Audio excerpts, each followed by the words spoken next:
Assalamualaikum and good morning. My name is Ahmad Fuzami and today I would like to present about my research topic which is copper oxide as synergistic catalyst for oxygen reduction process in lanthanum, strontium, cobalt ferrite perovskite as promising cathode for ITSLC. So in the outline of my presentation, I divided it into 6 different sections which consist of introduction, problem statement, methodology, result discussion, and last but not least, conclusion. So we begin with the basic. What is fuel cell? Fuel cell is a device that converts chemical energy into electrical energy.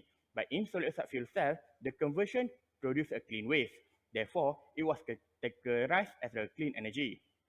The process involved in the SOFC is oxygen reduction process.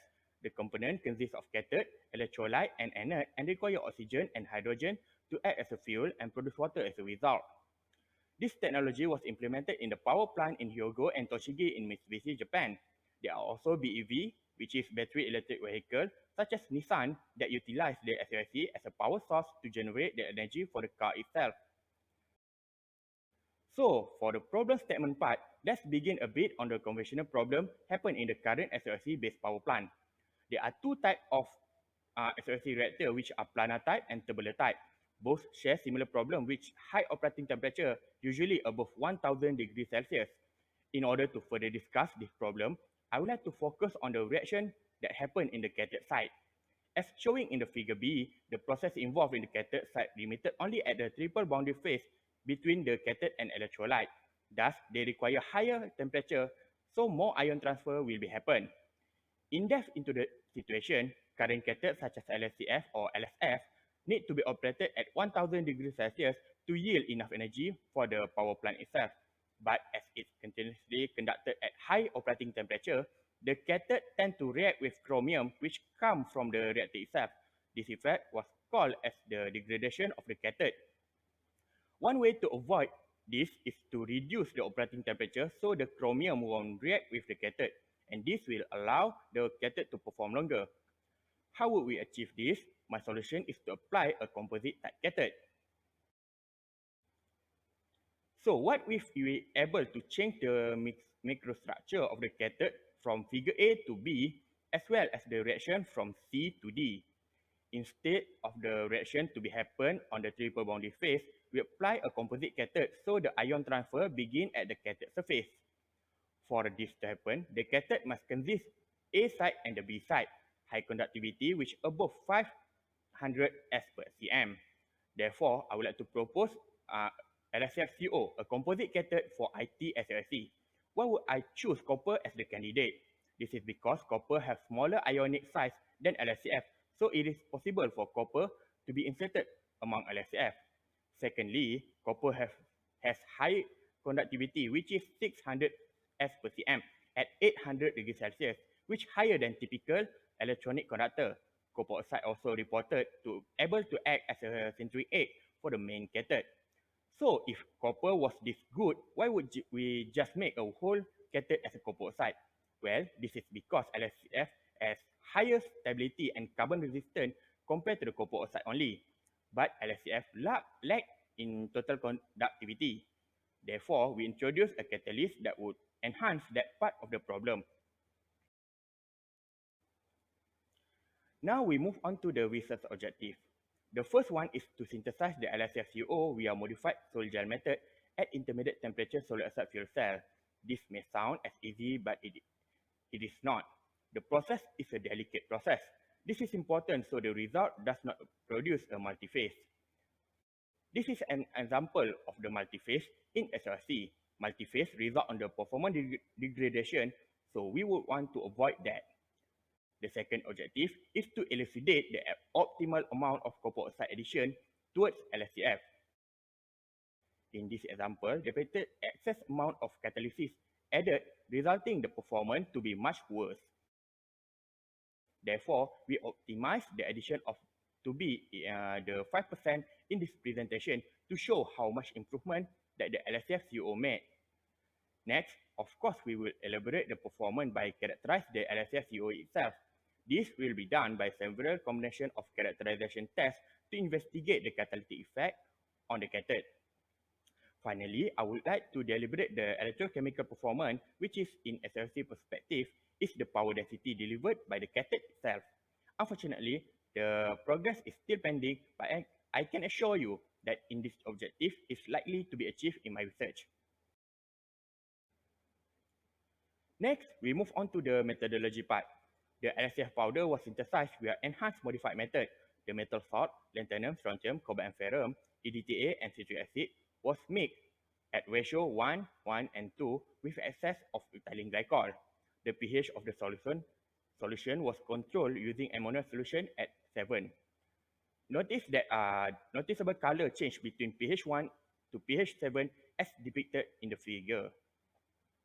Next, the solution was heated at 100 degrees Celsius to form a gel.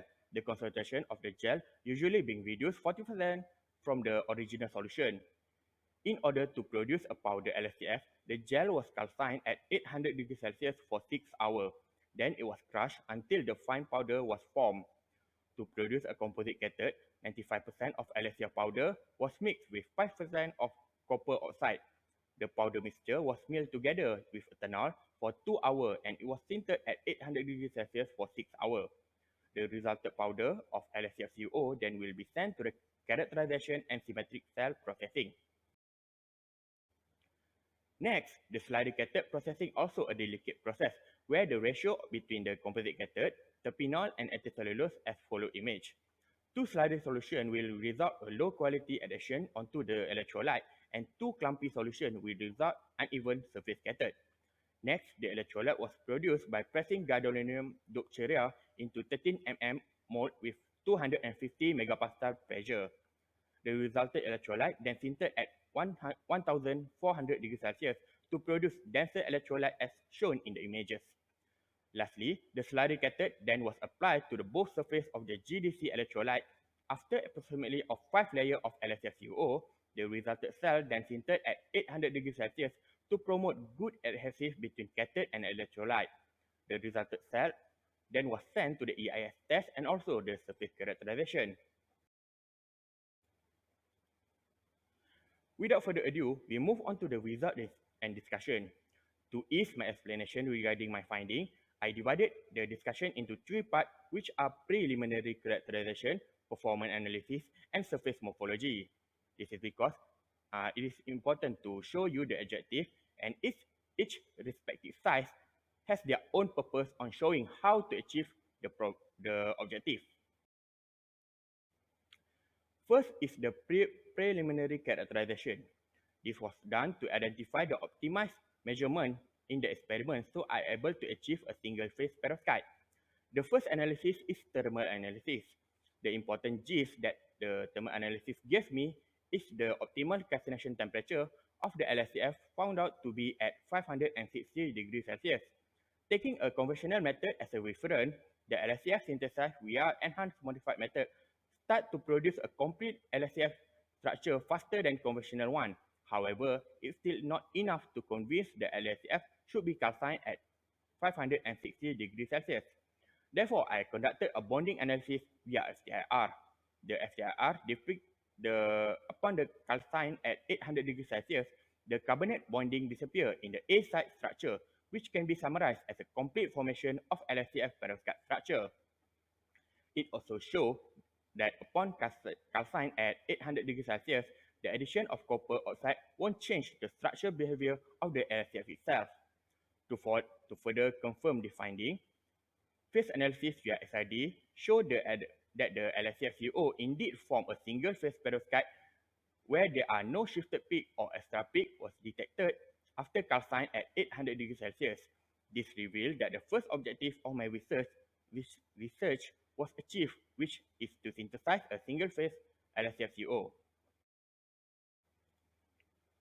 Next is to prove that the LSCFCO cathode perform better than LSCF. We conduct the electrochemical analysis towards the symmetric cell. Based on the diagram, I found out that the overall cell resistance was reduced from 0.4 ohm to 0.175 ohm after copper oxide addition. Further investigation revealed that the polarization resistance of the LSFCO are 0.08 ohm compared to the LSCF, which is at 0.2 ohm. To further elaborate this, the overall polarization resistance was maintained below 1 ohm for LSFUO up to 650 degrees Celsius. This shows that the LSFUO capable to maintain performance at the intermediate temperature range. The activation energy also calculated, which also favored the LSFUO cathode, where the activation energy was reduced from 144 kJ per mole to 125 kJ per mole. This means that the LSFCuO require much less energy to be activated than regular LSF. With this finding, the second objective was also achieved in this research. In order to figure out the catalytic activity that revolves around the LSFCuO, I conducted surface analysis. The surface analysis from the SEM depicted that the microstructure layer of the LSFCuO found out to be much more uniform compared to the LSCF. This can be further explained as copper oxide fill in the area where the LSCF is too big to fill in. Therefore, more oxygen reduction reaction process will take place as more active surface area will be formed. The elemental analysis on the EDX show that the well spread of elements found across the cathode surface. The cross-section between cathode and electrolyte also depict a good adhesion between those two layers.